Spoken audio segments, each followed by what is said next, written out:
নমস্কার সুপ্রিয় দর্শক, সকলকেই স্বাগত। দর্শক, আমরা আমাদের জীবনে নানান ঘাত প্রতিঘাত, নানান বাঁক থাকে এবং কখনো কখনো সেই বাঁকগুলো আমরা উতরে উঠি। আমরা যখন বিপদে পড়ি, আমাদের জীবনে যখন দুর্দশা আসে, ঝড়-ঝঞ্ঝা আসে, তখন দেখা যায় যে ঝড়ের পরে আবার ঠিক হয়ে গেছে সব কিছু। আবার কোনো কোনো সময় দেখা যায় যে এই ঝড়-ঝঞ্ঝায় সব কিছু লণ্ডভণ্ড হয়ে যায়, আর কখনো কোনো কিছু ঠিক থাকে না। আমরা সবসময় বলি যে মেঘ দেখে কেউ করিস নে ভয়, মেঘের আড়ালে সূর্য হাসে, হারা শশীর হারাহাসি অন্ধকারে ফিরে আসে। এরকম বহু গল্প আমরা জানি, আমাদের জীবনে শুনি। কিন্তু কিছু কিছু গল্প আছে যে এই হারা শশীর হারাহাসি কখনো ফিরে আসে না, সেই মেঘের আড়ালে আর সূর্য আসে না, বা সেই অপেক্ষা কত দিনের সেটা কেউ জানে না। কিন্তু এমন পরিস্থিতিতেও মানুষ স্বপ্ন দেখে, মানুষ বেঁচে থাকার স্বপ্ন দেখে, আবার সেই অন্ধকারের মধ্যে আলো ফিরে আসবে সেই চিন্তা করে। আজকে আমরা আমাদের সামনে এমন একজন ব্যক্তিকে নিয়ে এসেছি। তার সব কিছু ছিল এক সময়, মানে এখনো যে নাই সেটা না, হয়তো তিনি স্বীকার করবেন না যে নাই, কিন্তু আমরা যারা পার্থিব চিন্তা চেতনায় বিশ্বাস করি যে একটা মানুষ পড়াশোনা করেছে, সুন্দর পড়াশোনা করে ডেন্টিস্ট হয়েছে, একটা কেরিয়ার গড়ে তুলেছে, তারপরে হঠাৎ করে তার একটা সময়ে 30 বছর বয়সে মনে করেন তার আস্তে আস্তে, মানে খুব 1-2 বছরের মধ্যে তার দৃষ্টি হারিয়ে ফেলেছে, সম্পূর্ণ দৃষ্টি হারিয়ে ফেলেছে। সেরকম মানুষটি যদি আপনি হন, সেরকম মানুষটি যদি আমি হই, বা আমার পরিচিত, আমার আত্মীয় স্বজন বা পরিবারের কেউ হয়, তাহলে কেমন হবে? তাই আমি সেই মানুষটির নাম বলছি না আপনাদের কাছে, আমি সেই মানুষটিকে আপনাদের সাথে পরিচয় করিয়ে দেব। বাট মনে করুন সেই মানুষটি আমাদেরই একজন, সেই মানুষটি আমাদেরই ভাই, আমাদেরই ভাতিজা, আমাদেরই ভাগিনী, আত্মীয় স্বজন, বা আমি নিজে হতে পারে। কারণ আমাদের জীবনের কিন্তু কোনো ঠিক ঠিকানা নেই, তাই না? যে কোনো সময় যে কোনো কিছু হয়ে যেতে পারে। তো সেই মানুষটিকে আজকে আপনাদের সামনে নিয়ে আসছি, আপনারা তাকে দেখুন। তো তারপরে আমরা কথা বলি। এবং তো এই সেই মানুষটি, হাস্যোজ্জ্বল, দেখুন, তরুণ, তারুণ্যে ভরা এই মানুষটি। তো আপনারা তাকে দেখতে পাচ্ছেন, আমি তাকে ব্লার করে দিয়েছি, কিন্তু এই মানুষটি কিন্তু আমাদেরকে দেখতে পাচ্ছে না। এই মানুষটি আমাদেরকে দেখতে পারতেছে না, বিকজ সে এই মাত্র 1-2 বছর আগেই তার দৃষ্টিশক্তি হারিয়ে ফেলেছে। আসুন তার সাথে আমরা কথা বলি। তো কেমন আছেন আপনি? নমস্কার দাদা। এই আছি, কেমন থাকতে পারি, আছে, ঠিকই আছে এখনো, ঈশ্বরের কৃপায়। আজকে আপনি শুনছেন আমি কি বলছি, এবং আপনি হাসতেছেন। তো এই যে হাসিটা, এই হাসিটা কি, মানে আমি কি বলবো, মানে এটা মানে আপনার মতো একটা পরিস্থিতিতে পড়া একজন মানুষের সাথে আমার কিন্তু কথা হয়নি আগে। হ্যাঁ, এবং এটা আমি কিভাবে আপনাকে যে প্রশ্ন করব সেটাও কিন্তু আমি চিন্তা করতে পারতেছি না, যে কোন প্রশ্নটা সঠিক হবে, কোন প্রশ্নটা বেঠিক হবে। বিশেষ করে এই চেতনাটা, আমি যেহেতু বিদেশে থাকি, আমি দেখি, এই জন্য এইসব কারণে একটু সেন্সিটিভ, যে একটু বুঝি যে মানুষের দুর্বলতার জায়গাগুলি কোথায়, কি ভাবতে পারে। কিন্তু আমাদের দেশে কিন্তু এইগুলি নিয়ে আমরা চিন্তা করি না, আমরা পাগলকে দাবরানি দেই, আমরা অন্ধকে পারলে আরও বিপদে ফালাই, আমরা বৃদ্ধকে নিয়ে মস্কারা করি, তাই না? পঙ্গুকে নিয়ে আমরা এগুলি করি। তো এই জন্যই মানে আপনি মাত্র বাংলাদেশ থেকে এসেছেন, আপনার কথা আমরা শুনব, এবং আমি যদি কোনো প্রশ্ন করি যেই প্রশ্নে আপনাকে আহত করে, প্রশ্নে আপনি আহত হন, please don't take it that way. কারণ মানে আমারও জানার বোঝার মানে সীমা আছে। আমি because it's a lived life, I haven't lived that life. আপনার পরিস্থিতিটা আমি আপনাকে প্রশ্ন করলে আপনি ভাবতে পারেন যে আমাকে মানে হইতেই পারে, এটা কিন্তু মানুষের দুর্বল জায়গাগুলি নিয়ে কথা বলাটা কিন্তু খুবই মানে সমস্যা, তাই না? খুবই তো আমাকে ক্ষমা করবেন যদি ওই রকম কিছু হয়ে আছে। আচ্ছা, আপনি ডেন্টিস্ট ছিলেন, রাইট? কত সালে আপনি ডেন্টিস্ট হয়েছেন?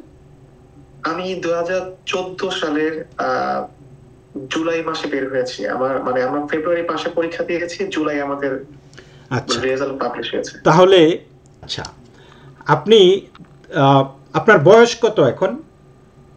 এখন আমার বয়স 32 প্লাস, 32 প্লাস। আপনার পরিবারে কারা কারা আছে? আমার পরিবারে আমার বাবা, মা, ছোট ভাই, ছোট বোন। আচ্ছা, আপনি তো ডেন্টিস্ট হিসাবে প্র্যাকটিস করতেন, তাই না, বাংলাদেশে? আমি 6 বছরের মতো প্র্যাকটিস করার সুযোগ পেয়েছিলাম। আচ্ছা, তাহলে এই যে আপনার যে আজকের যে পরিস্থিতিটা, এটা কিভাবে হলো একটু কি বলবেন আমাদেরকে? হ্যাঁ, অবশ্যই। প্রথমত আমার সমস্যাটা আমার কাছে মনে হয়েছে 2017 থেকে। আমি রোদে গেলে আমি দেখতে পেতাম না, হঠাৎ করে মনে হয়তো যে একটা ছায়া চলে আসছে, আর সাইড ভিশন মানে বলে পেরিফেরাল যে ভিশনটা সেটা লস করতেছিলাম। ধরেন ধাক্কা খেতাম, তারপর হোঁচট খেতাম, সামনে অনেক কিছু দেখতে পারতাম না। তো মনে হয়তো যে আমার খেয়ালটা কম, মানে আমি হয়তো ঠিক মতো ফোকাস রাখি না, মনোযোগ ঠিক মতো দেই না, সেই কারণে হয়তো আমি কোনো কিছু ঠিক মতো লোকেট করতে পারি না। তো 2018 সালে আমি ডাক্তার দেখাই, এর আগেও দেখাই। আমি আসলে মায়োপিক পেশেন্ট ছিলাম, মানে আমার দূরে দেখতে সমস্যা হতো। আমি চশমা পরি 2003 অথবা 4 সাল থেকে। তো ডাক্তার দেখে বললো যে তোমার চোখে ছানি পড়ছে, তো তুমি ছানিটা অপারেশন করানো, ভীষণ ঠিক হয়ে যাবে, রেটিনা এগুলো সব ভালোই আছে। তো 2018 সালের সম্ভবত মে মাসে আমার চোখে সার্জারি হয়, ডান চোখে ছানি অপারেশন। তো তখন থেকে ধরেন যে আমি ডান চোখে পরিষ্কার দেখি, কিন্তু আমার ভীষণটা ক্লিয়ার না, মনে কি যেন কাঁপে, দূরত্ব সামনে নির্ধারণ করতে পারি না। এখন বাঁ চোখে তো আমার নিয়ার ভিশন, বাঁ চোখে দিয়ে আমি এক চোখে কাজ করি, আরেক চোখে আমি কিন্তু লেখা পড়তে পারি না, কাজ করতে পারি না, কিন্তু আরেক চোখে আমি দূরেটা একটু পরিষ্কার দেখি। যাই হোক, তো তখন 2018 সালের ওয়ার্ল্ড কাপ ছিল, বিশ্বকাপ ছিল। তো অনেক কষ্ট করে একটা টিভি জোগাড় করলাম, তো তখন এই আর্জেন্টিনার সেকেন্ড রাউন্ডে বাদ হয়ে গেল। যাক, এটা ইরিভেলেন্ট কথা বললাম। তো এটা হওয়ার পরে তারপরে আমি চলতেছিলাম, কষ্ট করে হলো, মনে করছে যে এটা হয়তো সবারই হয়। তো চলতেছে 2018 থেকে অনেক কষ্ট করলাম, বিভিন্ন জায়গাতে চেম্বার করি আর কি। তো 2019 সালের শেষ দিয়ে আবার ঝামেলা শুরু হলো, যে আমার মানে দুই চোখে দুই রকম পাওয়ার, আর সবসময় মনে হয় কি যেন ভাসে। মানে মানে আমার ভীষণটা হচ্ছে আপনার সারাক্ষণ কাঁপে, নদীতে যেমন জল যেমন তরঙ্গ হয় ওরকম করে ভাসে, কাঁপে। আর আরেকটা মেইন সমস্যা ছিল হচ্ছে আমি ফোকাস করতে পারি না। কারণ আমি একটা কোনো অবজেক্টে, ধরে আমার সামনে একটা বই আছে, ওই বই থেকে আমি তাকা থাকলে আস্তে আস্তে 10 সেকেন্ড 15 সেকেন্ড পরে বইটা একদম ব্লার হয়ে যায়, একদম সাদা হয়ে যায়। তো ডাক্তারের কাছে আবার গেলাম 2020-এর দিকে। আমার বললো তোমার বাঁ চোখে যে ছানি পড়ছে, এখন ওইটা অপারেশন করো। এখন আর ডান চোখে আমার আবার ছানি পড়ছে, কারণ হচ্ছে সাধারণত আমি একটু পড়াশোনা করলাম চোখ নিয়ে, যদিও ডেন্টিস্ট, যে আমারটা হচ্ছে পোস্টেরিয়র সাব ক্যাপসুলার ক্যাটারাক্ট, মানে যেটা হচ্ছে আর্লি অ্যাডাল্টে হয়। তো এই ছানিটার একটা সমস্যা হচ্ছে ছানি অপারেশন করার পরেও আবার ছানি পড়তে পারে। তো আমার হচ্ছে পোস্টেরিয়র ক্যাপসুলার অপাসিফিকেশন ছিল ডান চোখে। তো বাঁ চোখে আমি অপারেশন করলাম 2020 সালের ডিসেম্বরের দিকে বলে। তারপর থেকে আমার ভীষণ খুব দ্রুত কলাপস করলো, হঠাৎ করে আমি আর একা চলতে পারি না, একদম সাডেন। তো তারপর আমি নিউরো মেডিসিন দেখাইলাম, মেডিসিন বিশেষজ্ঞ দেখাইলাম, তারপরে নিউরো মেডিসিন দেখালাম। তো ওরা বললো যে তুমি এক কাজ করো, একটা এমআরআই করো। তা আমি খুব হতাশ ছিলাম যে আমি আর কিছু করবো না, কারণ হচ্ছে অলমোস্ট আমি খুবই নিম্ন মধ্যবিত্ত ঘরের সন্তান, খুবই নিম্ন, মানে সোজা কথা বলে গরিব বলাই ভালো। তো অলরেডি তো আমার 2 চোখে অপারেশন করতে আমার টাকা পয়সা শেষ। আর যেহেতু আমার বাবা কিছু করতেন না 2016 সালের পরে, উনি স্ট্রোকের পেশেন্ট, তো আমি যতখানি পারতাম ম্যানেজ ট্যানেজ করতাম। তো একে চিকিৎসার খরচ, আবার চেম্বার, আবার বাসা টাসা সবকিছু মিলে, আর এমআরআই করি নাই। তো তারপরে আমি একটু পড়াশোনা করলাম যে কি হতে পারে, কেসটা কি হতেছে। পরে আমি একটু পড়াশোনা করলাম, ওইখানে তখন আমার কাছে মনে হলো আমার রেটিনার সমস্যা। তো আমি এর মধ্যে আবার আমি অনেক ডাক্তারের কাছে যোগাযোগ করছি, অনেক। আমি ডাক্তারদের মানে মানে দোষ দিই না, এটা দোষের কোনো কিছু নাই। জিনিসটা হচ্ছে এটা একটা এটিপিক্যাল কেস। এটা আসলে মানে আমার ছানিটা কিন্তু কোনো রোগ না। সাধারণত ছানি রোগ হয়, কিন্তু আমারটা হচ্ছে ছানি হচ্ছে আপনার এডিশনাল ফিচার। আমার ডায়াগনোসিসটা হলো 2021 সালে মার্চের 3 তারিখ বাংলাদেশে। সেটা হচ্ছে আপনার রেটিনাইটিস পিগমেন্টোসা। এটা অনেকে জেনেটিক, কিন্তু আবার অনেকে বলে আইডিওপ্যাথিক, মানে হচ্ছে এটার কোনো কারণ নেই। এখন আমার যে হিস্ট্রি দেখলাম, আমার বাবা মার বংশে কারো এরকম হিস্ট্রি ছিল না। কারণ অনেক সময় হয় যে আপনার 5-6টা জেনারেশন স্কিপ করতে পারে। এখন এটা তো আসলে মানে আমাদের দেশে সাধারণত জিন কোড মেনটেন করা হয় না, কেউ জানেও না আসলে। তো যাই হোক, তো তারপরে আমার তখন করোনার সময় আমার 19 বছর পরে আমার এক বন্ধুর সাথে পরিচয় হলো। আমার খুব ক্লোজ বন্ধু ছিল, এখন থাকে ভারতে। তো ওর সাথে যোগাযোগ করলাম, বলে তোরে খুঁজে পাই না ফেসবুকে, যে যোগাযোগ করে আমি বের করলাম, বললাম যে আমার একটা শঙ্কর নেত্রালয়, আমার একটা অ্যাপয়েন্টমেন্ট জোগাড় করো অনলাইনে, কারণ হচ্ছে তখন কোভিড এর টাইম, যাওয়া যায় না। তো যোগাযোগ করলো। তো আমার ডাক্তার ছিল সম্ভবত, আমার নাম মনে নেই, সম্ভবত তামিল ডাক্তার ছিলেন, ডাক্তার ধনশ্রী রত্রা। উনি হচ্ছে ভিট্রো রেটিনা স্পেশালিস্ট যতদূর মনে পড়ে। উনি আমার ফোনে আমি ওনার সাথে অ্যাপয়েন্টমেন্টে কথা বললাম। ও দাদা, আরেকটা কথা, আমি বেশি কথা বললে আমার থামায় দেবেন, আমি কিন্তু বুঝতে পারি না। তো যাই হোক, তো তারপরে হচ্ছে উনি বললো যে আমার কাছে মনে হচ্ছে তোমার এই রেটিনাইটিস পিগমেন্টোসা, তবে তুমি আসতে পারলে ভালো হয়। তো আসলে আমার পাসপোর্ট নাই, টাকা পয়সাও নাই। অলরেডি আমি তখন চেম্বারে বিক্রি করে দিলাম, কারণ চেম্বার রাখার অনেক চেষ্টা আমি করছি। আমার বাবা শেষ সম্বন্ধে চেম্বারটা করছিলেন 2 বছরের মাথায়, আমার এটা বিক্রি করতে হইলো। তো তারপরে আমার একটা সংগঠনের সাথে পরিচয় হয়, আমি নাম বলবো না, ডাক্তারদের সংগঠন। এই সংগঠন আমার পাশে যখন কেউ ছিল না, এই সংগঠন ছিল, লোকগুলো ছিল, আমি নাম বললাম না। আমি ওই দিন আমার সম্ভব না আসলে, ওনারে আমার চেন্নাই পাঠায়, এবং আমার সাথে এটা কোথায়? চেন্নাইতে, রাইট? হ্যাঁ, চেন্নাই শঙ্কর নেত্রালয়। আচ্ছা। তো ওই ভদ্রলোক, দাদাই বলি তারে, যদি উনি অন্য কমিউনিটির, মানে আমরা যারা ওইভাবে বিবেচনা করি, যদি মানুষই। তো ওই লোক আমাকে নিয়ে, ওই দাদা নিয়ে গেছেন। এখনো পর্যন্ত আমার সাথে মানে না ভাইয়ের চেয়ে অন্য কিছু। আমার খাওয়াতে কোনো সমস্যা নাই, আমার চলাফেরায় কোনো সমস্যা নাই, মানে যেভাবে একটা মানুষ পরিবারের লোকে আগলে রাখছেন, আমি এটা কখনো ভুলব না। তারপর ওই স্যার, যেই স্যার মানে পোস্ট দিয়ে অনেক কিছু। এছাড়া তবে সবচেয়ে আমার এই সময়ে, আমি আসলে অত ভালো ছাত্র না, অত ভালো মানুষও না হয়তো, কিন্তু প্রচন্ড চেষ্টা করি আসলে। তো ওই সময়টা 2020 থেকে 2022, এই সময়টা আমার সাথে কেউ ছিল না। আচ্ছা। আমার একটা থাকে এই বয়সের সম্পর্ক, সেটা চলে গেল। তারপর বন্ধু বান্ধবের সাথে কারো যোগাযোগ নাই, একদম টিচার, মানে একদমই ডিটাচ। তো হঠাৎ করে একদিন আমি এক স্যারকে নক করি, উনি ইউএসএ থাকেন, নাম বললাম না স্যারের।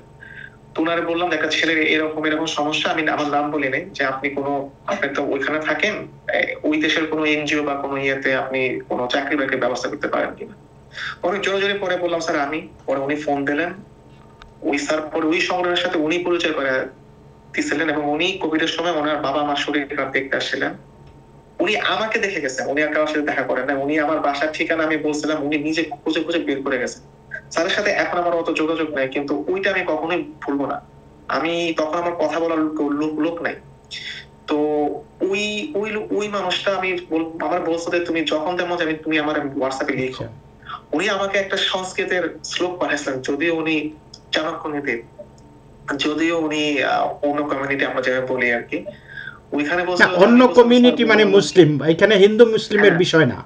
বিষয়টা হলো যে আমরা মানুষ, মানুষের হ্যাঁ পাশে স্যার, মানুষ কিন্তু থাকাটা খুবই জরুরি। কিন্তু এবং মানুষ আসলে দুর্ভাগ্যজনকভাবে যে আমি আমি বলবো না যে আপনি আপনি নিশ্চয়ই হিন্দুদের কাছ থেকে সাহায্য পেয়েছেন, কিন্তু হ্যাঁ, অনেক অবশ্যই ক্ষেত্রে অবশ্যই। আমরা আমি দাদা আমার জীবনে মানুষের যে কন্ট্রিবিউশন আমি নাম বলে শেষ করতে পারবো না, কিন্তু মানুষের কনসেপশন তো আমি হয়তো অন্যরকম, কিন্তু মানুষ হিসেবে ইয়ে করে, কিন্তু ওই যে বোঝানোর ক্ষেত্রে আমি ওইভাবে বলতে চাইছিলাম, যদি এটা বলা ঠিক হচ্ছে না, কিন্তু ওনাদের কন্ট্রিবিউশন ছাড়া আমি অসম্ভব ছিল, একদম অসম্ভব। মানে আচ্ছা আমি যেন কখনো অকৃতজ্ঞ না হই। তো যাই হোক, তো ওই স্যার আমাকে বললেন যে আশ্রয়ে, বিচারালয়ে, দুর্ভিক্ষে, আর হচ্ছে শ্মশানে, এই 4 জায়গায় যে তোমার সঙ্গ দেবে সেই তোমার বন্ধু। এই জিনিসটা আমি এখনো মনে রাখি, যদিও সব সময় আসলে মনে রাখা কঠিন। তো তারপর হচ্ছে আমার 2022-21-এর সাথে আমার সেই বন্ধু দেবাশিস এখনো যোগাযোগ হয়। ও আমারে শুধু সময় দিছে, মূল্যবান সময়, এটা আমি কখনো ভুলবো না, এখনো যোগাযোগ হয়। তো যাই হোক, তো তারপরে একটা কথাবার্তা ফোকাস থাকতে পারি না। আচ্ছা, যাই হোক, তারপরে চেন্নাই গেলাম, চেন্নাই থেকে আমাকে একটা সার্টিফিকেট দেওয়া হলো যে তুমি এখন ভিজুয়ালি ইম্পেয়ার্ড, তোমার অনলি 10 ডিগ্রি ভিশন আছে বা লেস দেন 10 ডিগ্রি। এবং সমস্যাটা হচ্ছে আমার কোনো টাইম ফ্রেম নেই, যে আমি জিজ্ঞেস করছিলাম ম্যাডাম আসলে আমার কতদিন সময় আছে হাতে একদম ফুল ব্লাইন্ড হইতে। উনি বলছেন না না তুমি দেখবা দেখবা পরে। আমি বলছি ম্যাডাম আমি কন্টিনিউয়াসলি ভিশন লুজ করতেছে। তখন উনি আমার কাঁধে হাত দিচ্ছেন, বললেন যে you have no medication, no surgery, no treatment, তুমি এটা মাইনা নাও, আর হচ্ছে তুমি ক্যারিয়ারটা সুইচ করো। আমি তখন আমাকে লোইড ভিশনে পাঠানো হয়, লোইড ভিশন থেকে আমাকে ডিসেবিলিটি সার্টিফিকেট দেওয়া হয়।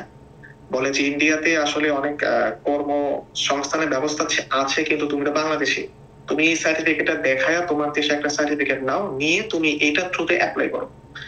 তো 2023 সালে আমি আচ্ছা যাই হোক এইখানে একটু প্রশ্ন করি যে আমরা জানি যে ইন্ডিয়াতে বহু সংস্থা এরকম আছে, বিভিন্ন কোম্পানির মাধ্যমে ওই সংস্থাগুলি পরিচালিত হয় এবং বিনা পয়সায় চিকিৎসাও নেয় বাংলাদেশিরা সহ অনেকেই ওইখানে। এবং অন্যান্য এই যে যারা নাকি মানসিক শারীরিক বা এই যে দৃষ্টি প্রতিবন্ধী তাদের জন্য আছে, তার মানে তারা তারা আপনি ভারতীয় হলে আপনাকে সেই সাহায্যটা করতো তারা, তাই না? হ্যাঁ হ্যাঁ হ্যাঁ হ্যাঁ হ্যাঁ, ওদের ইয়েতে ছিল। তবে ওরা আমাকে মানে কয়েকটা ঠিকানা দিয়েছিল বাংলাদেশের, আমি এখানে যোগাযোগ করেছিলাম, কিন্তু কোনো ফিডব্যাক নেই, আসলে ওগুলো বন্ধ ছিল বা ওই প্রোগ্রাম গুলো হয়তো ছিল না। তো ওই আমি তারপর দেশে চলে আসার পরে ওই সার্টিফিকেটটা নিয়ে আমি এই যে সিভিল সার্জন অফিস থেকে ভেরিফিকেশন নিয়ে আমি একটা ওই প্রতিবন্ধী সনদ বের করি, মানে যেটা জেনুইন আর কি। ওইটার থ্রুতে আমি অনেক জায়গাতে চাকরি অ্যাপ্লাই করি, মানে যেগুলো একটু নিম্ন স্তরের চাকরি, মানে বেঁচে থাকার জন্য, পিয়ন বা ধরেন যে টাইপিং। তো আমি টাইপিং আমি কোনো সময় কম্পিউটার চালাই নাই, আমি এই যে নষ্ট কিবোর্ডে চোখ বন্ধ করে শিখছি আর কি। ইউটিউবে শুনতাম আর চোখ বন্ধ করে প্র্যাকটিস করতাম। তো যাই হোক, ওটা অন্য একটা বিষয়, আপনি প্রশ্ন করলে পরে আমি তখন বলতে পারবো। তো যাই হোক, তো চাকরি বাকরি পরীক্ষা তো খারাপ হয় না, কিন্তু আমাকে কোনো জায়গা থেকে ডাকলো না। তো তখন আমাকে ওই সংগঠনের স্যার বললো যে আমি কখনোই কারো কাছে টাকা চাই না, বলছি স্যার আপনি আমাকে কাজ দেন। উনি আমার এইটাও বলছিল যে আমরা কিছু ফান্ড দিই, তুমি ওইটাতে কিছু স্যার ফান্ড দেন কি করবো, আমার একটা কাজ জোগাড় করে দেন। তো পরে বললো অনেক চেষ্টা করলাম, একটা কাজ করে আমরা শুনছে যে ইউএসএ তে যারা ওইখানে যে কোনো লোক পড়াশোনা করতে পারে, যত ডিসেবিলিটি থাকুক তুমি পড়তে পারবে, এইখানে তোমার কোনো ক্যারিয়ার বা তুমি এখানে আমরা কিছু পাই নাই তোমার জন্য, তুমি কি মুভ করতে চাও কিনা বা তুমি চেষ্টা করতে চাও কিনা। বলছি হ্যাঁ স্যার করবো, কোনো সমস্যা নেই, আমার তো উপায় নেই। তো তখন 2023 সালের এপ্রিল মাসে আমি আইএলটিএস এর প্রিপারেশন ফার্স্ট টাইম, আমি আইএলটিএস সম্বন্ধে জানিও না অত ভালো। আমি প্রায় 9 থেকে 18 পর্যন্ত বই আমি 3 মাস শেষ করছি, আমি পড়তে পারতাম না। মানে বাসাতেও ঝামেলা আসলে আমি লঞ্চ ঘাটে যা পড়তাম, বাবার এনে পড়তাম, বাবা বয়স্ক মানুষ, তারপর সে আমার পরে শোনাইতো যখন কারণ হচ্ছে রিডিং তো আপনার পড়ে দেখতে হয়, খুবই কষ্ট, আমি দেখতে পেতাম না, ফোকাস থাকতো না, ওই চোখের পানি বুঝতাম যে আবার আবার চেষ্টা করতাম। শেষের 1 মাস আমি পড়াশোনা করি না, কারণ হচ্ছে আমার পরীক্ষাটা একটা স্পেশাল রিকোয়ারমেন্ট হয়েছিল, আমাকে 6 সপ্তাহ আগে ডেট নেওয়া লাগছিল। ওই কেমব্রিজে আমার ডকুমেন্ট পাঠাতে হয়েছিল যে আমি কি চাই, এখন তুমি কি চাও, এখন আমি যে কি চাই আমি তো নিজে জানি না, কারণ আমি তো নর্মালি পেপার মানে বইপত্র পড়ে অভ্যস্ত। তখন বললো যে তুমি সময় চাইতে পারো বেশি, কোশ্চেন পেপারটা একটু বড় ফ্রন্টের চাইতে পারো, এবং একজন স্ক্রাইবার চাইতে পারো যে তোমাকে কোশ্চেনটা শুধু পড়ে শোনাবে ওই পার্টিকুলার সময়। আমি রিকোয়ারমেন্ট দিলাম, ওইটা আমার প্রুভ হইলো। পরে পরীক্ষা ছিল আমার, রিটেন পরীক্ষা ছিল 9 তারিখ অগাস্টের। 8 তারিখে আমাকে বললো যে আমরা তোমার পরীক্ষা নিতে পারছি না, আমাদের এক্সামে টিমে ঝামেলা হয়েছে। আমি তার এক মাস আগে পড়াশোনা বন্ধ রাখছি, কারণ হচ্ছে আমি দেখতে পারি, আমি শুধু বাবার শুধু এসে বলি মানে পড়তাম শুনতাম। তো আমি বলছি ম্যাডাম আপনার যে কোনো মূল্যে পরীক্ষা নেওয়ার ব্যবস্থা আমি পারবো না। তো উনি বলছে আমি জানি না, আমি চেষ্টা করি। তো উনি আমার বলে নাই। পরে আমি পরীক্ষা দিলাম, ওনারা ব্যবস্থা করছে আমি জানি না, পরীক্ষা দিলাম। পরে রেজাল্ট পাওয়ার পরে আমি দেখা করতে গেছিলাম, তখন বললো আমরা তো তোমার জন্য ফাইট করছি, আমরা বলছি যে এই ছেলেটা এনিহাও আপনার ওর পরীক্ষা নেওয়াই লাগবে, ও আর 6 সপ্তাহ ওয়েট করতে পারবে না, ওর ভিশনের অবস্থা টিকবে না। আমি তখন বলছিলাম যে আমি শুধু আপনার ধন্যবাদ পারি, কিন্তু ওনার নাম আমি বলতে পারি। উনি ব্রিটিশ কাউন্সিলে আমার এক্সাম টিমের ছিলেন, নাম ভুলে গেছি। যাই হোক, উনি ইয়াং ছিলেন। আইএলটিএস এর রেজাল্ট কি ছিল আপনার? আমার ওভারঅল 7 আসছিল আর কি। Wow, very good. সবকিছু মিলে আমি তো ভাবছিলাম যে আমি 6 পাই, কারণ আমার রিডিং পার্ট খুব খারাপ ছিল। আমি তো ভাবছিলাম যে লিখতে পারি কিনা, চোখে তো কিছুই দেখি না। আর আমি হচ্ছে স্ক্রাইবারের সাহায্য নিই না, কারণ আমি ভাবছি যে আমি যেভাবে করতে পারবো উনি আমার পড়ে শোনানোর লাভ হবে না। আমার রিডিং আসলে 5.5। আমি তো ভাবছিলাম 6 পাই কিনা সন্দেহ, কারণ আমি ছাত্র অত ভালো না। আর আইএলস এর ব্যাপারটা আমি যতখানি বুঝি, আর আমার গুরু হচ্ছে আপনার লিজ, ieltsliz.com।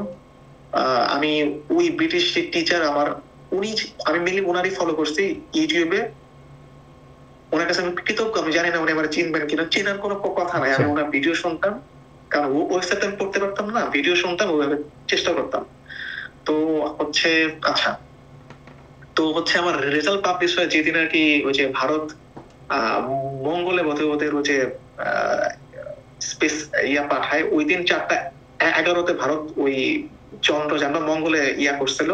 আর 4:19 আমার আইএলটিএস এর আমার আসলে আমি খুবই খুশি ছিলাম, কারণ হচ্ছে আমি একজন মিডিওকর ছাত্র, আমি চেষ্টা করতে পারি, আমি একটা মেরিটোরিয়াস না। আর আমি ধরেন আগে মিথ্যা বলবো না, আগে তো পড়াশোনা ফাঁকিবাজি করছি, যখন আমি পড়তে চাই আমি এখন পড়তে পারি না।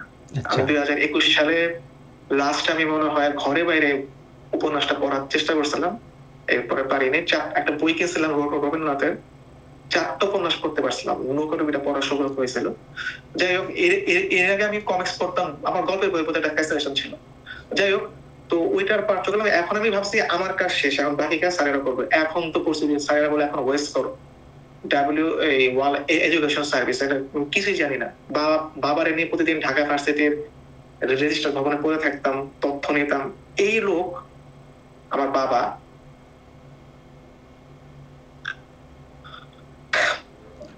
উনি হচ্ছে আমার ভগবান, উনি আমার টাকা দিতে পারেন নাই, উনি স্ট্রোকের রোগী। কিন্তু আপনার হচ্ছে ওই মহাভারতে যেমন হচ্ছে কৃষ্ণ অর্জুনের সারথি ছিল। It's tough, I know, মানে it's tough। যে আপনি বলছিলেন আমাকে যে আপনার বাবা এমন একটা মানুষ যার কাঁধে ভর করে আপনি আজকে এই পর্যন্ত আসছেন, যে আপনার বাবা না থাকলে মানে কি হইতো, মানে আপনার বাবা হাঁটতে পারেন না, ঘোড়ায় হাঁটেন, মানুষ কেমন জানি না, কিন্তু আমি কখনো তার আমার বাবা মার কথা না বললে না, মানে ব্যাপারটাকে বাবার সাথে আমি খুব এঙ্গেজ হয়ে গেছিলাম চলার পথে। মা তো খাওয়াইছে, পড়াইছে, পাওয়াছে, মানে কিন্তু বাবার প্রতি আমার ছোটবেলা থেকে টান তো একটু বেশি। মানে মায়ের যে অবদান সেটাও আর কি সম্ভব না। মা হয়তো নীরবে মানে অসহায়ের মতো দেখে যদ্দূর পারে নিজের, কিন্তু আমাদের সমাজের পরিপ্রেক্ষিতে যে এইটা স্বাভাবিক। তখন বাবা মনে করে যে তারই দায়িত্ব যে এই ছেলেকে আজকে আমার একটা জায়গায় নিয়ে যাওয়া।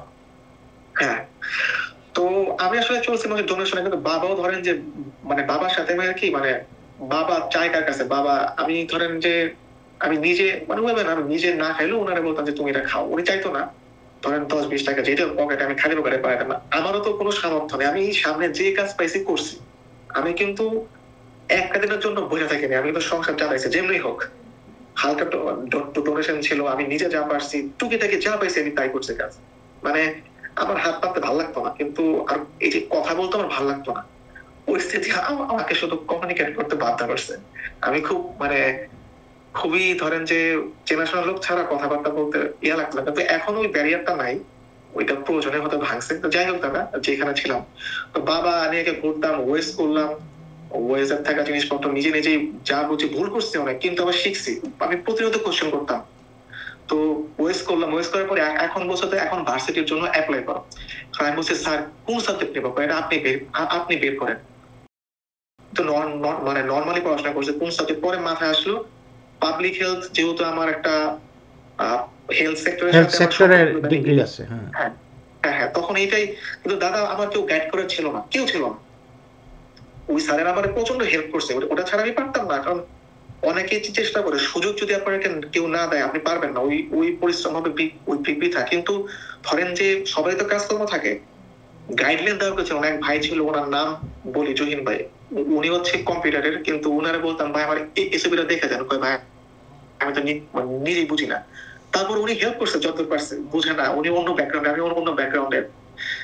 আর ওই ভাই, আচ্ছা নামটা বলি, ওই ভাইয়ের নাম সৈকত, যে আমার ইন্ডিয়ান নিয়ে গেছিলেন। তো যাই হোক, তো তারপর হচ্ছে 5টাতে অ্যাপ্লাই করলাম, 3টাতে আমি প্রুভ হইলাম। এখন সমস্যা হলো আমি মাস্টার্স তো আমি স্কলারশিপ ম্যানেজ করতে পারিনি। ওই সংগঠন থেকে আমার স্পন্সরশিপ ম্যানেজ করছে, কোনো সমস্যা ছিল না। আমি মানে মোটামুটি সবকিছু আমার ইয়ে যে হ্যাঁ, এখন হচ্ছে I-20 পেয়ে ভিসা পাইলে পরে আমি হয়ে যাবো। এখন I-20 পাওয়ার পরে যে ভিসা ফেস করবো, ভিসাতে কি কোশ্চেন করে আমি জানি না। আমি নিজের কোশ্চেন নিজে বানাইছি, নিজের উত্তর নিজে বানাইছি। মানুষকে বলতাম ভাই দেখান তো উত্তর ঠিক আছে কিনা, কই মনে হবে ঠিক আছে, কারণ কাউ তো জিজ্ঞেস করেন নাই।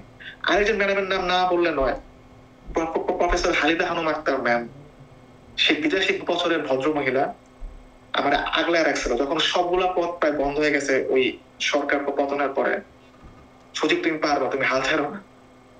আমি আমি অনেক ব্লেসড, মানে অনেক দিক দিয়ে আমার এই সময় কষ্ট দেয়, কিন্তু কিছু কিছু জায়গায় হোপ দেখায়। এই ম্যাডাম আমার লাস্টের 3টা এসওপি দেখে দিয়েছিল, আমি প্রায় 300 পার্সোনাল স্টেটমেন্ট লিখছিলাম। আমার তো কেউ তো দেখানোর কেউ ছিল না, আমার কেউ গাইড করে কেউ ছিল না। তো ম্যাডাম দেখছিল। তো আমি মেইনলি 3 জায়গা থেকে আমি অ্যাপ্রুভ পাই। একটা হচ্ছে Indiana university Bloomington, university of Alabama Birmingham, আর একটা হচ্ছে ওকল্যান্ড ইউনিভার্সিটি। ওটা মনে হয় কোন জায়গা ভুলেও গেছে, এটা এম দিয়ে জায়গাটার নাম মিশিগানের দিকে বোধ হয়। যাই হোক দাদা, তো তারপরে আমি এইটা সিলেক্ট করি। ভিসাতে আমি, আমার ভিসা অনেক লাইনে দাঁড়ায় আছে, তো আমার হুট করে বলে এখন তোমার ইন্টারভিউ। এখন আমি তো মনে করছি একটা প্রাইভেট রুমে যে হতো ভিসা, এখন সবার সামনে মাইক্রোফোনে। তা আমি ওরে আমার মতো করে বুঝালাম। ফার্স্টেই আমি শেয়ার করি, আমি এটাতে খুব মানে ইয়া হই যে আমি প্রথমে বলছি তুমি আমার কাছে যাই চাইবে আমার সময় লাগবে, আমি চোখে দেখতে পাই না, কারণ আমাকে দেখে কিন্তু কেউ বুঝবে না যে আমি চোখে দেখতে পাই না। তো ওটা তো কাছের রুম, এই কোনো দেখা যায়। আমি ওর সামনে হোয়াইট ক্যান্ডা ভাঁজ করে রাখলাম, যেমন আমি ওর বোঝানোর চেষ্টা করছি যে ভাই আমি রিয়েল কেস, আমি জেনুইন কেস, আমি কোনো মিথ্যা বলি না, সাধারণত মানে আমি মিথ্যা বলি না। তো পরে আমার বললো যে তুমি কি কি করো, পরে প্রশ্ন করলো আমার কাছে। আমার একটা সুবিধা ছিল, আমার কিছু ভাবতে হয় না, আমার যা আসে অটোমেটিক, কিছু কিছু ভেবে চিন্তে বলা লাগে না। তো হ্যাঁ, বিকজ দিস ইজ ট্রু। হ্যাঁ হ্যাঁ হ্যাঁ হ্যাঁ, আমার ওই যে আপনার চিন্তা করে বলা, আমার এই জিনিসটা আমার নাই। তো এটা একটা সুবিধা ছিল। ভিসা অ্যাপ্রুভ, ও তার মধ্যে কি হয়েছে, আমি তো ভিসা ইন্টারভিউ ডেট পাইছি 15 জানুয়ারি 2025-এ। ইমার্জেন্সি রিকোয়েস্ট করতে কেমনে আমি জানি না, স্যারে বললাম স্যার কেমনে আপনি করেন, মানে সবাই একটা ধারণা ছিল আমি কেমনে ম্যানেজ করে ফেলবো, কিন্তু কেউ আমার বলার কেউ ছিল না। আমি কেমনে ওই সিবিএসপি আমার তো ক্রেডিট কার্ড ছিল না, ডেবিট কার্ড ছিল না, আমি ব্যাংকে জমা দিয়েছি, ওই তথ্য জোগাড় করে ব্যাংকে অনেক কষ্ট হয়েছে আমার। যাই হোক, ওগুলো কষ্ট না, ওগুলো করতে হয় আসলে। তো যাই হোক, তো ভিসা পাওয়ার পরে সবকিছু যখন ওকে, তখন তো ও ভিসার মধ্যে কি হয়েছে আপনার, আমার যখন ইমার্জেন্সি রিকোয়েস্ট আমার অ্যাকসেপ্ট হলো, আমার ভিসা ডেট হলো 30 জুলাই। 18 থেকে 28 জুলাই পর্যন্ত সব ভিসা ইন্টারভিউ ক্যান্সেল। 1 তারিখ থেকে সব ভিসা ইন্টারভিউ ক্যান্সেল। মানে আপনি বুঝেন সবকিছু মানে সুতার টানা ছিল। আমার সব একবারই বলে নাই 30 সেকেন্ড স্লটটা খালি ছিল। তখন তো মানে দেশে একদম ভয়ঙ্কর অবস্থা। সিনজে করে গেলাম 2 ঘন্টা আগে, ওই ভিসা ইন্টারভিউ আমার অ্যাপ্রুভ হলো। তো তারপরে হচ্ছে যখন আসবো তখন টিকিটের টাকা নাই, কারণ হচ্ছে সব লোক তো আর এখন তো লোকজন অ্যাভেলেবল না, কে কোন জায়গায় তো কেউ জানে না। তারপর আমার মানে কিছু টাকা ম্যানেজ হয়েছে, বাকি টাকা তো আমার ফেসবুকে পোস্ট হয়েছিল আমার শুভাকাঙ্ক্ষীরা। আমি এমনকি একটা লোকের নাম বলে, আমি অশোক স্যারের নাম না বললে না, উনি আমার টিকিটের টাকা স্পন্সর করছেন। আমি ওনাকে এক মন্দির থেকে যেভাবে জোগাড় করছে, উনি আমার বারে বারে ভেরিফাই করছে। উনি একজন, নাম বলাটা হয়তো উচিত মানে, উনি একজন সাবেক মানে গভর্নমেন্টের কর্মকর্তা। উনি বলছে তুমি আমার খোঁজ কেমনে পাইলা? আমি বলছি মন্দির থেকে এর ওরে, মানে সব তো আমি জিজ্ঞেস করে করে করে করে আমি তো তিনি আগে যেহেতু বা আপনি বলছেন যে অন্য ধর্মের লোক, তো উনিও অন্য ধর্মের লোক নাকি? না না না না না না, উনি উনি সনাতন ধর্মের। আচ্ছা। আমি মন্দির থেকে 3-4টা ভাইয়ের মাধ্যমে আমি একটা জায়গাতে, একটা অফিসার্স ক্লাবে, ওইখানে উনি নাকি বসতেন।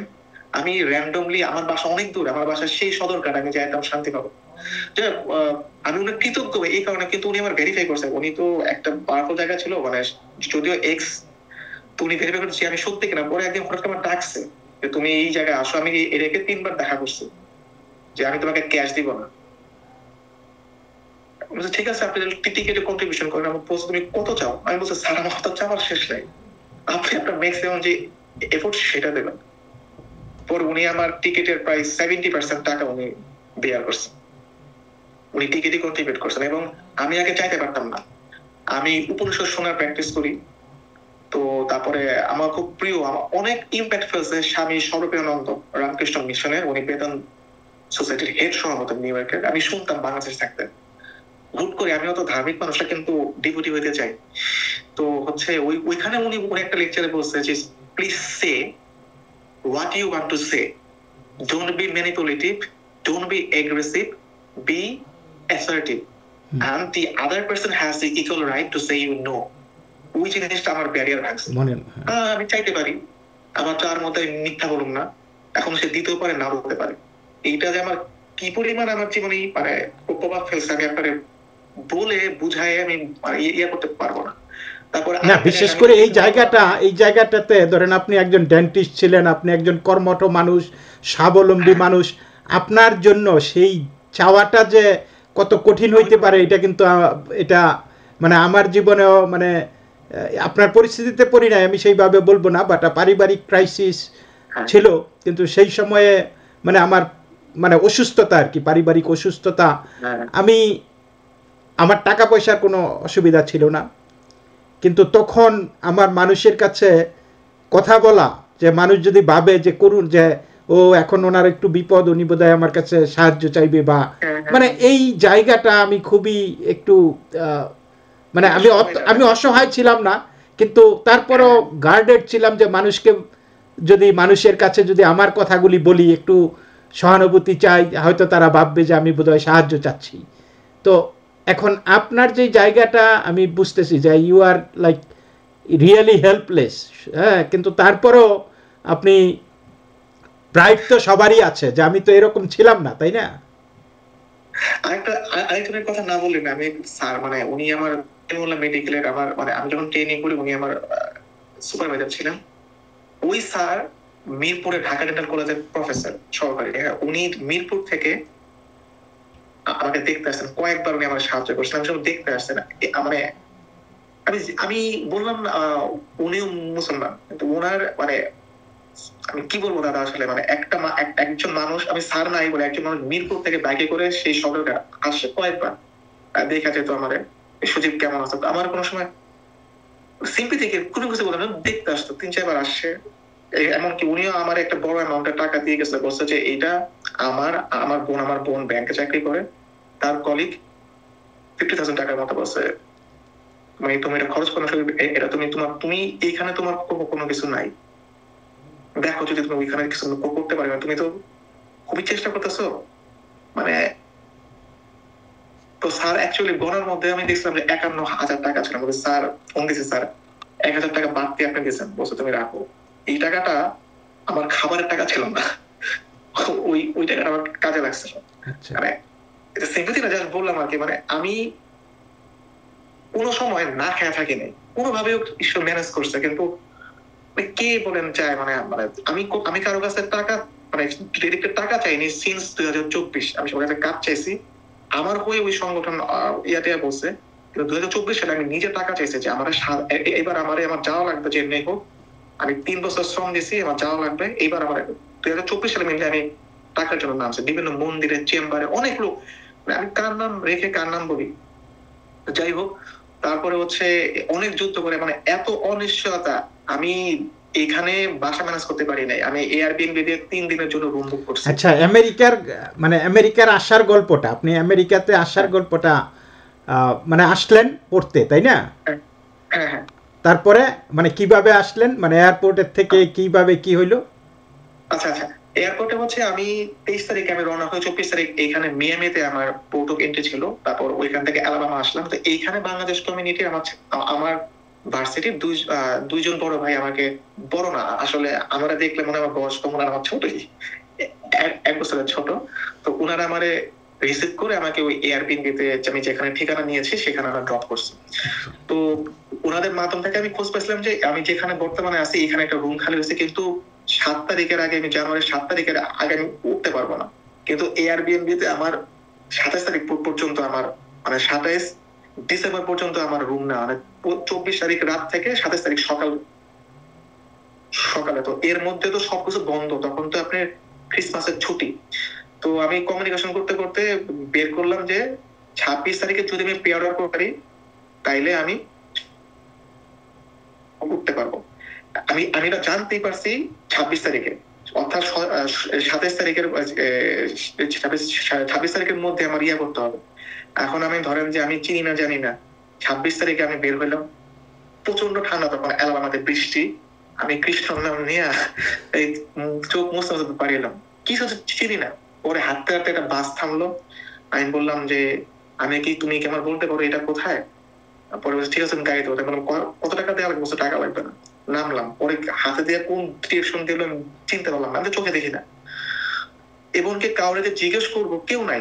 এইখানকার মানুষজন খুবই হেল্পফুল, মানে যারা এই সিটি, মানে খুবই, কিন্তু মানে আমি পরে জানলাম, মানে পরে লোকের সাথে পরিচয়, কিন্তু ওই সময়টাতে কেউ নাই, জিজ্ঞেস করার মতো কেউ নাই, পুরো রাস্তাটা একদম খালি। পরে কেমনে খুঁজে বের করলাম, তারপর বললো যে এখন তুমি পে অর্ডার নিয়ে আসো। এখন পে অর্ডার ঠিকানা দিচ্ছে 2 মাইল ধরে, আমি তো চিনিও না। আমি আবার আমার ফোনে কোনো সিম নাই, আমি আমার ফোন ভালো চালাইতেও পারি না, জিজ্ঞেস করবো কেমনে? বললাম কোন তুমি সোজা যাও। তো কেমনে, তো রাস্তার মধ্যে একজন লোকের সাথে দেখা হলো, উনি হুইল চেয়ার, ওনার পা নাই, আমি বললাম যে এই ঠিকানাটা কোথায়? বলছে তুমি আমার সাথে চলো। তো আমি ওর হুইল চেয়ারটা আবার ইলেকট্রিক, মানে হচ্ছে কাউরে ধাক্কাইতে হয় না। তো আমি ওর হুইল চেয়ার ধরে ওর সাথে ওই পাবলিক্সে গেলাম আর কি। তো ওইখান থেকে পে অর্ডার করে পরে আমি আসার পরে 27 তারিখ ওই বড় ভাই আমার ওইখান থেকে এখানে নিয়ে আসলো, বলে আপনি তো করলেন কেমনে?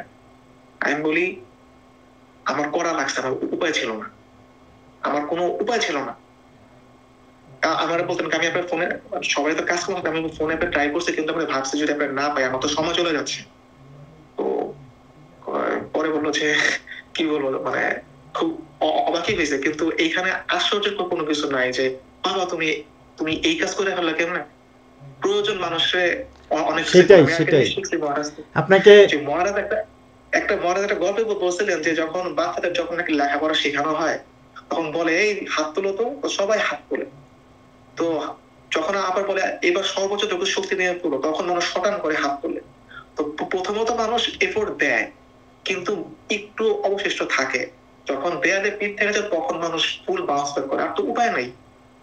কিন্তু ব্যাপারটা হয়েছে, মানে সমস্যাটা হয়েছে কি, আমার তো ভীষণ কন্টিনিউয়াস যে, আর আমি নিজে কিছু করতে পারি না। আমি কিন্তু আমার একটা সমস্যা আছে, যে পর্যন্ত আমি নিজ কানে না শুনে, নিজ চোখে না দেখে বিশ্বাস করতে পারি না। তো আর নিজের কাজ নিজে করতে, মানে কইরে অভ্যস্ত আর কি। তো যখন নিজে করতে পারি না তখন খুব হেল্পলেস লাগে, তখন ভাল লাগে না আসলে আর কোনো কিছু, যে সবারই তো একটা সহ্য ক্ষমতা আছে, আর কত ঈশ্বর, আর কত।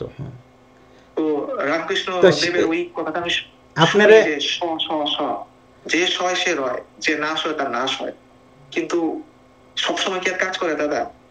সবসময় তো কাজ করে না। সেটাই। আবার বুদ্ধের একটা কথা আছে, হোয়াট ইজ পেশেন্স?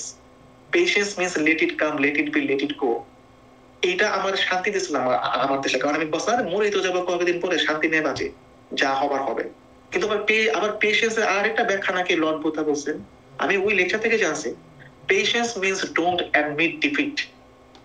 এইটা আমার শান্তি নষ্ট করছে, কিন্তু এইটার কারণে আমি আজকে আমার হাত খালি থাকা সত্ত্বেও আমি ইউএসএ পর্যন্ত আসতে পারছি।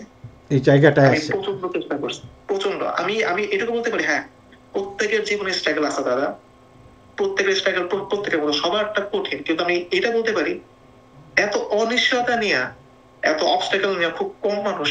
আমি হয়তো সামনে, আপনি আমার কথাটা জানেন, আমার মানে ভবিষ্যৎ খুবই অনিশ্চয়তা, কিন্তু আমি যেটুকু করছি আমি প্রাউড ফিল করি না, কিন্তু আমার কাছে মনে হয় যে আমি আমার ফুলেস্ট এফোর্টটি দিছি, আমার এর চেয়ে বেশি করার সামর্থ্য নাই। আপনাকে আমি কালকে একটা কথা বলছিলাম যে আপনি খুব স্ট্রং, তখন আপনি খেপে গেছেন গা, যে no don't say that strong, because আমি তো এটা চাই নাই, আমি তো এটা চাই নাই, আমি তো স্ট্রং হওয়ার এই এই বাহাদুরের জীবন তো আমি চাই নাই, আমি তো আমার আমার সার্ভাইভাল, মানে এই যে এই কথাটা যে আপনার দেওয়ালে পিঠ থেকে গেছে, আপনার এক্সিস্টেন্সিয়াল ইস্যু এইখানে, আপনার বেঁচে থাকার জন্য আপনাকে এটা করতে হচ্ছে, আপনি এটাকে চাইয়ে আনেন নাই, সো এখানে সাহসের বিষয় না। তো এইটা থেকে আমাদের অনেক অনেক, আমি অন্তত যে আসলেই তো মানে আমি আপনাকে স্ট্রং বইলা, এই আপনাকে স্ট্রং বললে তো আপনি এখানে মানে পুলকিত হওয়ার কিছু নাই, তাই না?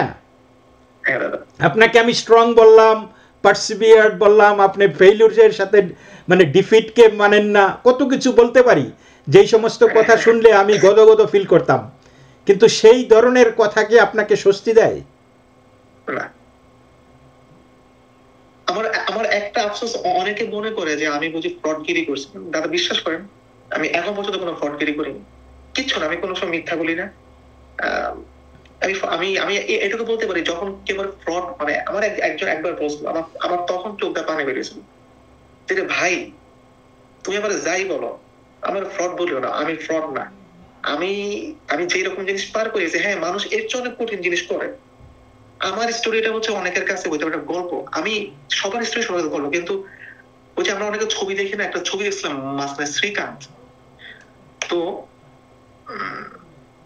এটা স্টোরি, কিন্তু যেই জীবনটা পার করে, যার এই পুরো একটা এন্টার জীবনটা এই জিনিসটা যেই মধ্যে দিয়ে যায়, একমাত্র সেই জানে। সেটা একটা ক্যান্সার সার্ভাইভার হোক, সে একটা, প্রত্যেকেই দাদা, প্রত্যেকেই মানে যদি বলি ইন এ সেন্স, প্রত্যেকেই একজন ফাইটার, সবার জীবনে স্ট্রাগল আছে, অবশ্যই। কারোটা প্রকাশ পায়, কারোটা পায় না।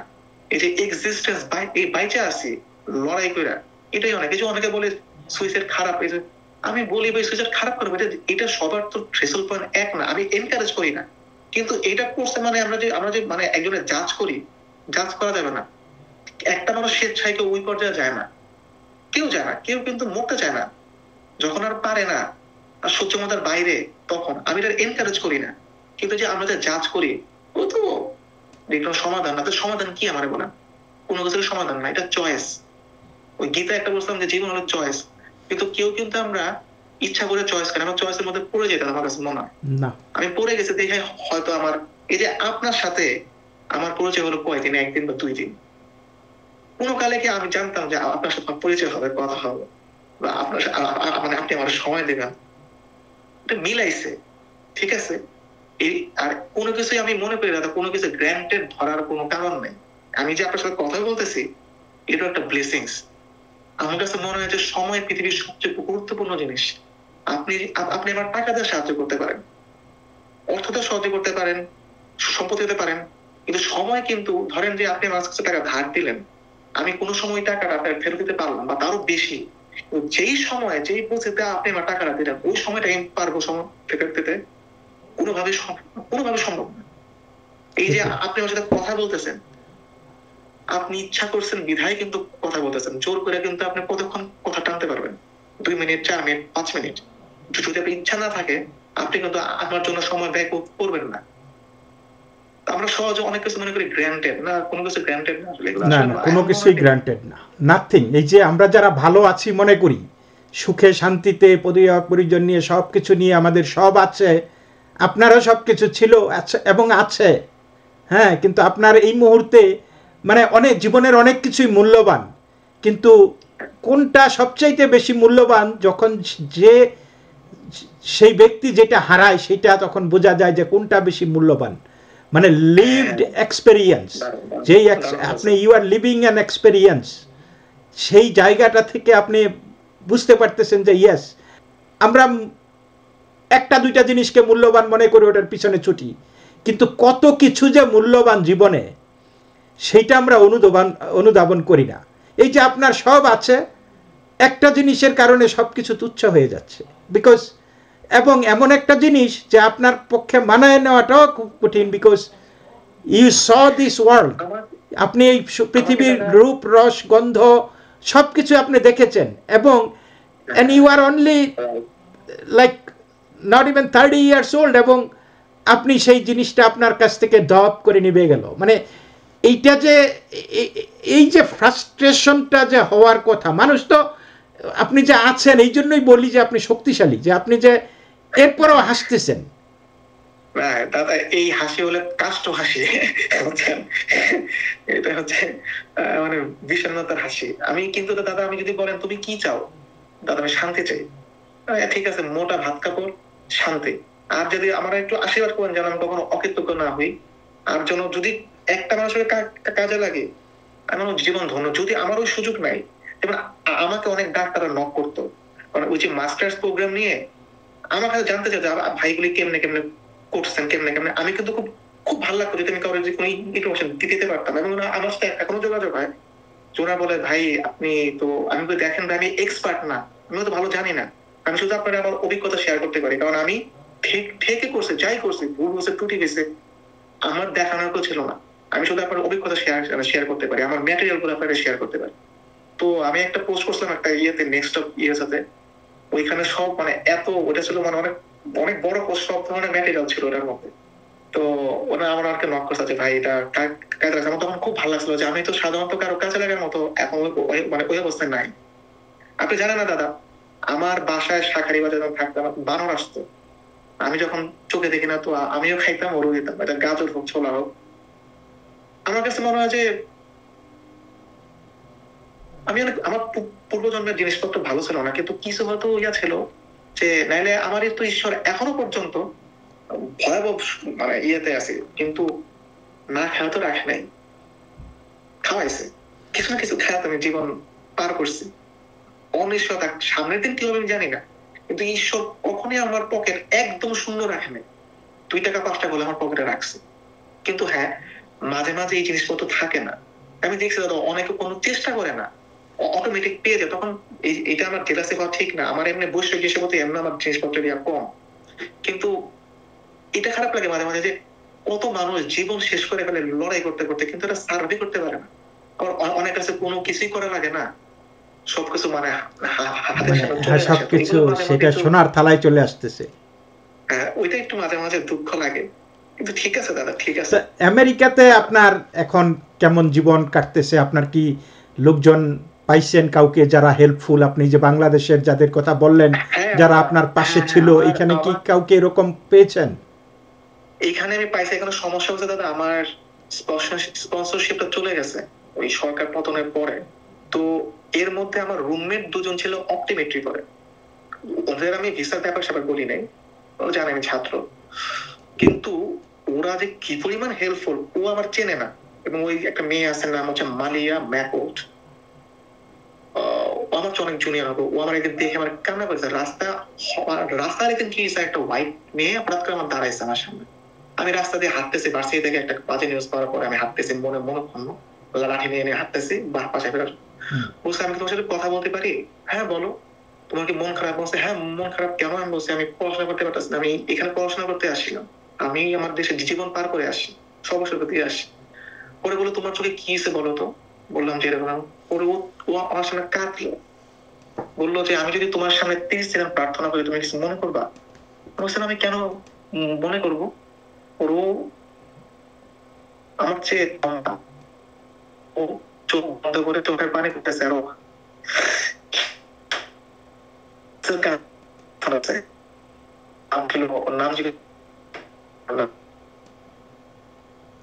আপনার ফোনটা বোধহয় হ্যাং হয়ে গেছে। হ্যাঁ মাঝে মাঝে এখন। হ্যাঁ ও আচ্ছা ঠিক হয়েছে, হ্যাঁ বলেন, এখন ঠিক আছে। প্রার্থনা করলো আমার জন্য রাস্তায়, তারপর বললো যে তোমার ঈশ্বর সহায় হোক। তো এইটা আমার টাচ করছে। তারপর ওই যে মেয়েটা ওই যে অপটিমিটি নিয়ে পরে ওরা আমাকে ডাক্তার দেখাচ্ছে, যেহেতু আমার ইন্স্যুরেন্স এখন তো ইয়া নাই, ওরা ডাক্তার দেখাইছে, টেস্ট করছে, বলছে পরে আমার আমি বলছি যে আমার একটা সার্টিফিকেট দাও। পরে আমি যে লিগালি ব্লাইন্ড একটা সার্টিফিকেট দিল, চশমা মাপলো, চশমা তো এখানে অনেক এক্সপেন্সিভ। ওরা কি একটা প্রোগ্রামে ঢুকাইয়া একটা, যদিও চশমা তো কাজে লাগবে না, তারপর ওরা ওদের মতো করে, ওরা তো ছাত্র, কিন্তু এই যে ইন্টেনশনটা, মানে আমি তো উঠছি না কেউ না, কিন্তু ওরা যে মানে মানে হেল্প করার জন্য যে তারা আগ্রহী, যে মানুষের এটাই ডেডিকেশনে কোনো যে আপনাকে আরে এই ঝামেলা আমি নেব কেন, তার মতো সে থাকুক, আমি আমার মতো চলে যাই। কিন্তু তাই না? তারপর লোয়েড ভিশনে আমার দেখানোর ব্যবস্থা করছে। আমি ওই যে সাইট সেভার আমেরিকান, এটার একটা খোঁজ পাইছি, ওইখানে আমার দেখছে। তো আসলে এমন একটা কেস, এটা আসলে আপনার এটা কোনো সমাধান না আসলে। আর সবচেয়ে ভয়ের ব্যাপার হচ্ছে আমি তো দেখতে চাই, মানে প্রতিনিয়ত আমার ভীষণ যাচ্ছে। আমি ধরেন আজকে যদি এইটুক দেখি, পরের দিন সকালে এইটুক, মানে প্রতিনিয়ত এই ভীষণটা কমে, মানে আপনার হ্যাঁ আপনার ভীষণটা এই মুহূর্তে আপনি মানে এই যে এইটুকু, এবং কিন্তু আমি ফোকাসটা রাখতে পারি না, ফোকাসটা চলে যাবে, সব ঝাপসা হয়ে যাবে।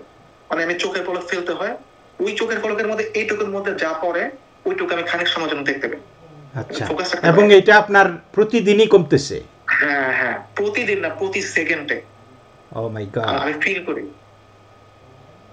এখন টেস্ট করার পর ওরা এই করতে পারছে, মানে আমি একটা কেস ছিলাম, ওরা ছাত্র, ওরাও একটা কেস পাইলো, দেখলো যে মানে একটু আমার হচ্ছে রেটিনাইটিস পিগমেন্টোসা, এটার নাকি আবার 3টা ভাগ আছে, আমি হচ্ছে 3rd ভাগের মধ্যে পড়ছে, সাইন পিগমেন্টো বলে ভ্যারিয়েন্টটা, তো একটু আর কি রেয়ার বলে আর কি। এটা আই ডোন্ট নো, মানে এই এত কিছুর পরে আপনি, আপনার সাথে আমি কথা বলতে পারতেছি, কথা বলছেন, আপনি শেয়ার করতেছেন, আমি মনে করি যে এটা আপনার কতটুকু উপকার হবে আমি জানি না, তবে আমাদের অনেক যারা দর্শকরা দেখতেছে বা ভবিষ্যতে দেখবেন, অন্তত জীবনটাকে একটা পার্সপেক্টিভে নিয়ে চিন্তা করবেন যে there are many perspectives of life, তাই না? যে মানে আমরা এই যে মানে অনেক কিছুই করি, অনেক কিছুই জীবনের কথা চিন্তা না করে অনেক কিছু, এই যে ধরেন আপনি একজন মানুষ, আপনার পাশে যে পারছে দাঁড়াচ্ছে, আবার হয়তো কেউ ঝামেলা মনে করে এই দূরে সরে গেছে।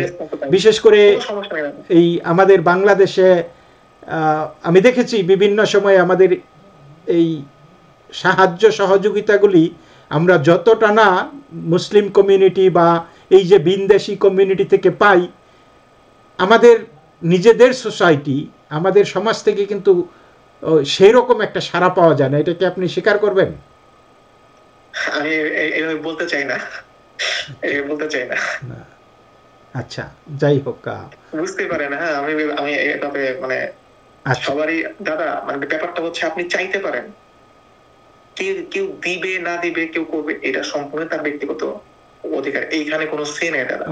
আচ্ছা, ওই যে উচ্চ মার্গের কথা আর কি, আপনি একটু অন্য লেভেলে চলে গেছেন আর কি, আধ্যাত্মিক লেভেলে আপনি চলে গেছেন, যে আপনি কাউকে, হ্যাঁ হয়তো তার সামর্থ্য নাই, আপনার পাশে দাঁড়াইতে পারে নাই, বা যারা সামর্থ্য ছিল তারা হেল্প করছে, হুইচ ইজ গুড।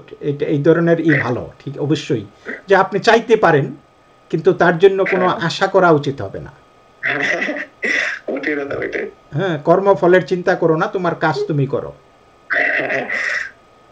মানে সবসময় যে এটা মনে করে মানে এটা নিয়ে মানে এটা শক্তি দেয় তা না, কিন্তু এইভাবে চিন্তা করলে একটু কষ্ট কম হইলেও হইতে পারে, ওই চিন্তা করে আর কি। আপনার স্বপ্ন কি, আপনার ভবিষ্যতে কি চিন্তা করেন, এইগুলি জিজ্ঞেস করার কোনো মানে অর্থ নাই, অর্থ হয় না। আমার যদি বলেন স্বপ্ন কি, আমি যদি সুযোগ আমাদের ভাগ্যে থাকে, আমি এখানে একটা ডিগ্রি চাই, মানে এগুলা যদি মানে হবে না হয়ে পরে আপনারা জিজ্ঞেস করছেন, তাই মানে যদি জিজ্ঞেস করে আমি এগুলো আমি একটা ডিগ্রি চাই, আমি শান্তির পথ চাই, আমি ফিলোসফি নিয়ে পড়তে চাই, আর যদি কখনো সুযোগ ঘটতো, আমি একজন মানুষের যদি সাহায্য করার সুযোগ থাকে আমি সেটা করতে চাই। আর হ্যাঁ, যদি আমার কপালে থাকে, আমি আমার বাবার প্রতি কর্তব্যটা করতে চাই। যদি আমার সুযোগ নাই, হবে কিনা আমি তাও জানি না, কিন্তু ওই যে বললাম ভাবতে তো আর দোষ নাই, ভাবতে তো টাকা লাগে না, মানে ভাবতে তো সামর্থ্য লাগে না। এটা এইটাই হচ্ছে সুপুত্র, এদেরকেই মানে বলে আর কি যে আমি সুপুত্র না, আমি আমি ভালো না। আমি বিবেকানন্দের একটা কথা খুব ভালো লাগছিল যে এই পৃথিবীতে সন্তান, স্বামী, পুত্র, পিতা, মাতা কেউ কারো না, কিন্তু তোমার কর্তব্য তোমাকে করতে হবে। এখন যেহেতু আমি মনে করি যে হ্যাঁ আমার আমার আমার এটা করা উচিত, আমার এটা করা উচিত, সেটা ধরেন যে মানুষের প্রতি যদি মনে করেন যে আমার আমার করে ভালো লাগতেছে না, কিন্তু সমস্যা করছে, আমার সামর্থ্য আছে, আমার ভালো না লাগলো ওই লোকের পছন্দ না করলে আমার করতে হবে।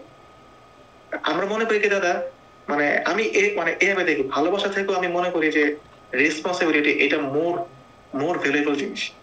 দেখবেন যে আমি এমনি ভাবি যে আমার ধরেন যে যদি এই যে আমার এটা বলা ঠিক হবে কিনা, অনেকে যে বিয়ে শাদী করে, হ্যাঁ, বা আমরা যারা সংসার ধর্ম করি, একটা পর্যায়ে পরে তো সম্পর্ক ওই রকম গাঢ় থাকে না। আর আমি একটা জায়গায় পড়ছিলাম যে সবচেয়ে গভীর অ্যাটাচমেন্ট হচ্ছে মার সাথে সন্তানের প্রথম কয়েক মাস, কারণ এটা তো মার শরীর থেকে আরেকটা শরীর তৈরি হয়। তো এই ছাড়া এর চেয়ে বেশি অ্যাটাচমেন্ট নাই। তো আমি এভাবে ভাবি যে ধরেন আমরা যে সমস্ত সম্পর্কে আবদ্ধ, টুডে টুমরো এগুলো আলগা হবে, কিন্তু আলগা হওয়া মানে তার আমার ভালো নাও লাগতে পারে, কিন্তু তার প্রতি আমার যে দায়িত্ব কর্তব্য সেটা আমার করতে হবে। ভালো লাগলো করতে হবে, না মানে না লাগলো করতে হবে। এখানে কোনো মানে কোনো স্কিপ করার কোনো জায়গা নেই। ওইগুলো ভালো লাগে, আমি করতে পারি না হয়তো, বা নীতি কথা মতো শোনায়, কিন্তু কথাগুলো আমার লজিক মনে হয়। রাইটই আসলে এটা আসলে আমি যুক্তি দেওয়া হয়তো আমার মানে মানুষ তো আসলে যুক্তি তৈরি করে তার নিজের সান্ত্বনা দেওয়ার জন্য। তো যেটা রাইট মানে এটা রাইটই, এটা আমি আমার তর্কের খাতিরে আমার মতো করে ডেলিভার করতে পারি, কিন্তু তাতে কিন্তু ওই জিনিসটা মানে সিগনিফিকেন্স কমে যাবে না। দাদা এই যে আমার কথাবার্তার মধ্যে কোনো মানে বেয়াদবি নেবেন না, আমি ছোট মানুষ, আমি শুধু আমার চিন্তা ভাবনা গুলো সাথে শেয়ার করছি, আপনি বলছেন না না না, এইটুকুই, আমার শেখার কোনো শেষ নেই। হ্যাঁ আমি আর আমার আমার ধারণা ভুল থাকতে পারে, অনেক মানে ত্রুটি থাকতে পারে, কিন্তু এখন হচ্ছে ওই আমি তো এখন ফোকাস করতে পারি না, মানুষের এক্সপ্রেশন বুঝতে পারি না, কি বিরক্ত হয় বা আমি ঠিক বলেছে কিনা, তো ভুল ত্রুটি হইতে পারে, কিন্তু ওই বোধ থেকে আর কি বলা যে আমার কাছে মনে হয় জিনিসটা এইগুলো মনে এরকমই, কালকে হয়তো পারসেপশন চেঞ্জ হতে পারে, তো আজকে পর্যন্ত এইরকম মনে হয়। তো যাই হোক, আমরা অনেকক্ষণ কথা বললাম, হয়তো আমি জানি না মানে এইটা আমার প্রয়াস, আপনি এখানে আসছেন আমার সাথে কথা বলছেন, এটা আমি মনে করি যে আমাদের জন্য একটা, আমি বলবো যে একটা স্পিরিচুয়াল অ্যাওয়াকেনিং আমাদের মধ্যে আসবে হবে। আমি একটা লাস্ট কথা বলে দিই, তাহলে ওইটা আমার একটা ফুলফিল থাকবে না, খসখস লাগবে। আমার যে বন্ধু যার সাথে আমি কাঁদতে পারি, খুব ক্লোজ আমার ছিল, মানে এখনো ইন্ডিয়াতে, ওরা আমি যখন ফোনে কাঁদতাম যে আমি পারতেছি না, আমার একটা কথা বলছিল খুব সুন্দর, আমার একটা মিলছিল মনের সাথে, যে পৃথিবীতে অনেক মানুষ জন্ম শুধু স্ট্রাগল করার জন্য, সারা জীবন যায়, কিন্তু আমরা যেটা সাফল্য বলেছি সেটা পায় না। ধর তুই সেই মানুষ, তোর জীবনটা কষ্ট করার জন্য, তোর কষ্টই করতে হবে, তুই কষ্টই কর। এই কথাটা আমারে মানে আমার কাছে মিলছে, মানে আমার ভালো লাগছে, আমি শেয়ার করলাম দাদা, আসলে করা লাগবে ভেবেই করা ভালো, মানে আমার কাছে তাতে আপনার এক্সপেকটেশন কমে, না পাইলে ভোগান্তি কমে, একটু সাহস পাওয়া যায়, এইটুকু। এটা আমার কাছে মনে হয় আর কি, বেয়াদবি না, কথার মাঝখানে থামায় দিলাম আর কি, যদি ভুলে যাই, কারণ আগে ডায়েরিতে লিখে রাখতো, এখন ডায়েরিতে লিখলো খুঁজে পাই না, সেই কারণে হয় কি একজন অস্থিরতা কাজ করে মনের মধ্যে, যদি ভুলে যাই, যদি পরে বলতে না পারি, এই জন্য কি হয় একজনের কথার মাঝখানে থামায় দিই, আমারটা বলে ফেলি, এটা আমি বুঝি। এটা শুধুমাত্র যে আমার মন চঞ্চল, আমি যে অনেকগুলা জিনিসের মধ্যে এঙ্গেজ, সেই কারণে ফোকাস রাখতে পারি না। তো আমরা এই যে এইখানেই যে এই যে কিছু কিছু মানুষের জন্মই হয় আজন্ম এই স্ট্রাগল করার জন্য, মনে করেন সেই মানুষটা আপনি, মনে করেন সেই মানুষটা আমি, বা সেই মানুষটা যারা মনে করেন তাদের জীবনে স্ট্রাগল হচ্ছে সেই মানুষটা আপনি, মানে এই যে একটা সুন্দর একটা কথা, ধ্রুব সত্য একটা কথা, এইটা যদি আমরা মেনে নিতে পারি, এবং আপনি হয়তো এটা মেনে নিয়েছেন এইভাবে, এর জন্য আমি এখনো মানতে পারিনি, আমি বললাম না, আমার যদি দুটো জিনিস আমি পাই, আমার ঈশ্বরের দরকার নেই, পেশেন্স, ধৈর্য, আর হচ্ছে একসেপ্টেন্স, আমার একটাও নাই, খুব কম। আমাকে ধরেন যে আপনি একটা শপিং মলে গেলেন পকেট ভর্তি টাকা নিয়ে, আপনি কোনো কিছু কিনলেন না, আমার দরকার নেই, আমার পাশে আছে, আর আমি শূন্য পকেটে গেলাম, আমার তো অপশনই নেই, আমি সেই মানুষ, কিন্তু আমি আপনার স্তরে উন্নতি উন্নতি হতেছে মনের দিক থেকে, হ্যাঁ আমি চাইলে আমার ডিজায়ারটা দমন করতে পারি, কিন্তু আমি তো সেই জায়গায় নাই, আপনার সেই অপশন নাই, আপনার করতে পারি না। আপনার আপনার টোটালি দেওয়ালে পিঠ হয়ে গেছে। সেই জায়গাটাই আমরা মানে ই করতেছি আর কি, যে এখানে অপশনের বিষয় না। হ্যাঁ, আচ্ছা আচ্ছা আচ্ছা। এইখানে বিষয়টা হইলো যে I have no other choice. হ্যাঁ ঠিক কথা, ঠিক ঠিক। তো ঠিক আছে, আপনার জন্য অনেক প্রার্থনা থাকলো। অবশ্যই অবশ্যই, প্রার্থনাই কথা করবেন। হবে, আমাদের ধৈর্য ধরেন, সাহস রাখেন, আমাদেরকে মেনে নিতেই হবে, যে কখন কি হয় এর জন্য প্রস্তুত থাকতে হবে। তো আশা করি আপনি ভালো কিছু হবে আপনার জীবনে, আমরা বা আপনি যেই শান্তিটা চাচ্ছেন সেই শান্তিটা কোনো না কোনোভাবেই পাবেন। আপনি শান্তি তো অনেকভাবেই মানে পায় না, আপনি সব কিছু থেকেও আপনি হয়তো শান্তিতে নাই, তাই না? আবার কোনো কিছু না থেকেও শান্তিতে, এই মুহূর্তে আপনার অনেক কিছুই নাই, কিন্তু শান্তিটা যাতে ঈশ্বর আপনার ওপর বর্ষণ করে, এই এই প্রার্থনা করি। আর তো ঠিক আছে, আপনার অনেক ধন্যবাদ যে আপনি আমার সময় দিচ্ছেন, মানে আমি জানি না এটা এটা কোনো জায়গায় যাচ্ছে কিনা, কিন্তু যে আপনি আমার সাথে কথা বললেন, মানে আমি শুধু ধন্যবাদ দিতে পারি, এইটুকুই। থ্যাংক আচ্ছা, ইউ। নমস্কার, ভালো থাকেন। হ্যাঁ, নমস্কার, ভালো থাকবেন, নমস্কার। নমস্কার।